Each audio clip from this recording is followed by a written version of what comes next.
everyone. Today is Tuesday, 11/29, November 29, around 10 p.m. New York time. Guys, we're going to try here with the video to show you guys what we believe the market is going to do for tomorrow.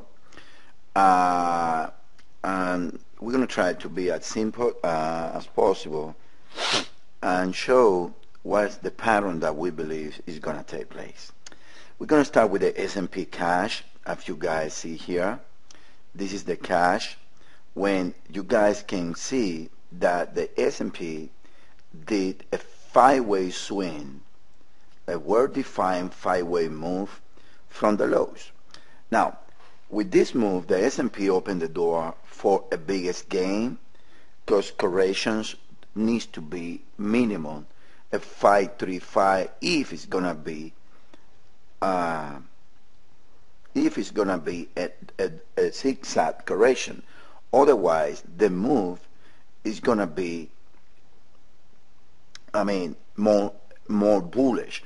But for now, the way that we would like to see it is what we're calling a nest to the downside when we have 1, 2, 1, 2, and then we would like to see like the S&P hold this high, this high that it did today around 1203, and that the S&P trade lower tomorrow. Now, if the S&P trade lower tomorrow, then we are in the presence of this type of corrective move that should take the S&P to an area, I would say around 1220, 1230, in a proposal nest from here, 1224. Now, I want to make the case that S&P sometimes makes like Aussie S&P, it makes you to believe that five ways ending, and then they do like that type, what we call an straight out correction, when you're going to see a series of imports and corrections, something like the S&P did. Let me show you. Something like right here. I remember right here, when we get to this stage, everyone was thinking that we got five weeks right here. Look, right now in a small degree, we should be around here. And guess what? It kept going higher in a straight correction when no deeper retracement happens. That scenario is going to be good for the bears because it's going to prove corrective. Now, the best scenario and the way that we're basing the forecast for tomorrow is that the S&P should trade lower. And because the S&P should trade lower, you're going to see pairs like the dollar CAD trading higher. You're going to see pairs like Aussie trading lower. You're going to see possible the dollar trading lower, because as you guys know, with the lowest S&P mean a higher dollar. So that's for the S&P. Now let's move on pretty fast to the dollar CAD.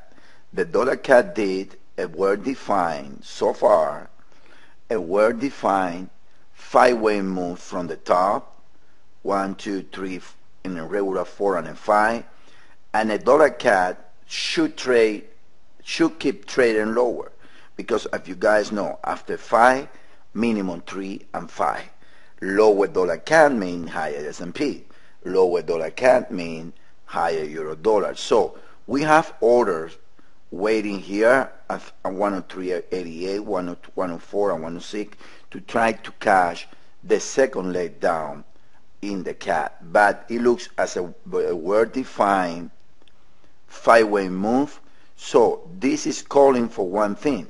This is calling for a move higher in the dollar, meaning a move lower in the S&P right there.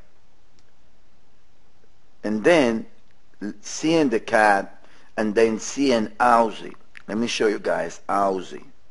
Aussie, again, a very well-defined five-way move. 1, 2, 1, 2, 3, 4, 3, 4, 5.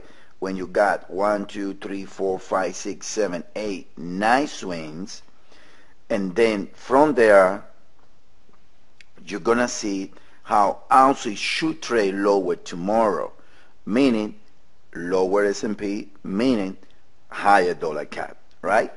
Now, let's move on pretty fast to the euro. And then the euro, it did a very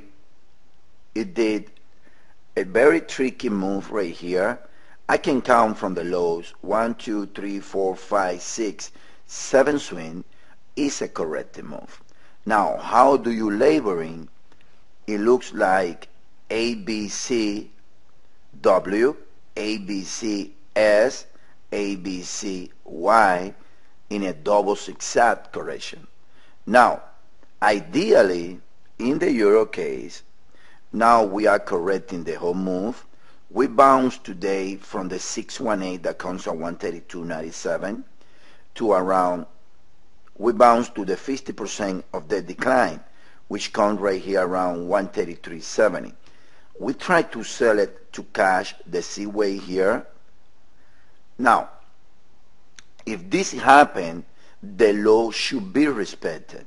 I want you guys to understand there is a count which is extremely bearish euro, but I don't see with the S&P showing 5 and with the Aussie showing 5 that's the counts in place. So for now, what we like is a move tonight from 133.86 to around 132.50 area, maybe lower to close the gap and then higher. But let me show you something in the 4 hour of the euro dollar. In the 4 hour of the euro dollar, we were calling, this is the bearish count. 1, 2, 1, 2, 1, 2. This is the 618 of this move. But this can be the case. A, B, and then 1, 2, 3, 4, and a 5 that is going to take the euro to around 131.58, and then from there the euro should bounce. Don't discount that scenario in the euro. Now let me show you the daily chart and why I do believe that that scenario is very possible. If you take a look, this is the first leg of the proposed double zigzag, right? The first leg W, S, the 618 here come at that scenario. So do not discount that scenario, and I'm gonna tell you why. Because I see a big move in pairs. I mean, Aussie, CAD, all those pairs need to correct the whole move since Sunday or since last week on Friday. The euro is almost done, so that can take you to a scenario that this can be possible here. Then another pair that I want to show you is I was thinking about the euro CAD, also very nice setup.